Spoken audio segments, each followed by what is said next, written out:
Assalamualaikum warahmatullahi wabarakatuh. Halo semuanya, perkenalkan nama saya Nipaldo Alakmal, NIM 06101182227033 dari kelas A Indralaya, kelompok 11, mata kuliah Bahasa Indonesia, Fakultas Keguruan dan Ilmu Pendidikan, Program Studi Pendidikan Kimia.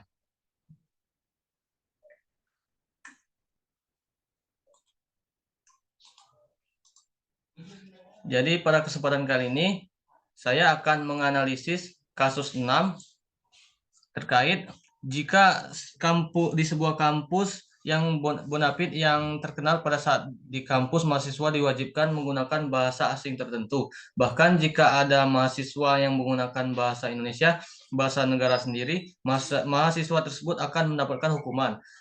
Maka daripada itu, analisislah secara hukum sekaligus sekaligus pendidikan dan politik nasional. Kedudukan bahasa Indonesia. Bahasa adalah ciri khas dari suatu negara.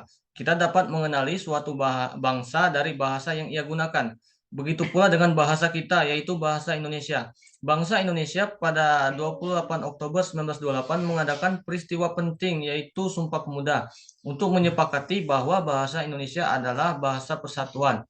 Selain itu, menurut Undang-Undang Dasar Pasal 36 juga menyebutkan hal yang sama, bahwa bahasa Indonesia adalah bahasa negara yang disahkan pada tanggal 18 Agustus 1945. Menurut hukum, dalam bidang hukum, saya berpendapat bahwa ini menyalahi aturan karena berdasarkan yang tertera pada pasal 36 Undang-Undang Dasar 1945 yang menyatakan bahwa bahasa nasional adalah bahasa Indonesia. Karena universitas tersebut berada di Indonesia, maka sepantasnya pihak universitas tersebut mengikuti peraturan yang ada di Indonesia. Jika universitas tersebut melarang mahasiswa untuk menggunakan bahasa Indonesia di lingkungan kampus, bahkan sampai memberikan hukuman jika ada mahasiswa yang menggunakannya, ini artinya sama saja melarang mahasiswa untuk menggunakan bahasa nasional dan menyalahi aturan Undang-Undang 1945 Pasal 36 tentang bahasa nasional. Kemudian dari aspek pendidikan, dari segi pendidikan saya juga berpendapat bahwa ini juga menyalahi aturan. Menurut saya, boleh-boleh saja bagi mahasiswa untuk menguasai bahasa asing, terutama bahasa Inggris sebagai bahasa internasional. Namun jika bahasa ini diwajibkan, bahkan sampai melarang mahasiswa memakai bahasa Indonesia sebagai bahasa nasional, mereka dalam artian ini adalah aturan yang berlebihan dan tidak sesuai dengan aturan yang ada. Bahasa asing memang penting, tapi bahasa Indonesia adalah bahasa nasional.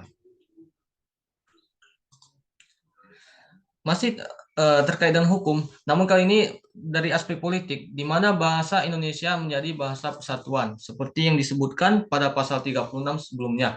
Fatwanya, bahasa ini sering dibahas Seminar Politik Bahasa Nasional pada 8-12 November 1999, disebabkan adanya penggunaan bahasa asing yang meningkat, terutama bahasa Inggris.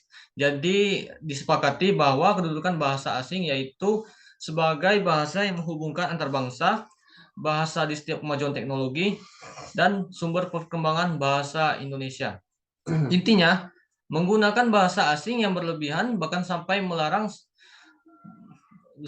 bahkan sampai memberikan hukuman apabila menggunakan bahasa Indonesia itu termasuk pelanggaran Undang-Undang Dasar 1945 Pasal 36 yang menyebutkan bahwa bahasa Indonesia adalah bahasa nasional.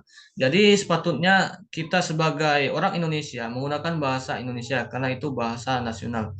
Sekian presentasi dari saya terkait analisis kasus 6. Mohon maaf jika ada kesalahan. Saya akhiri. Wassalamualaikum warahmatullahi wabarakatuh.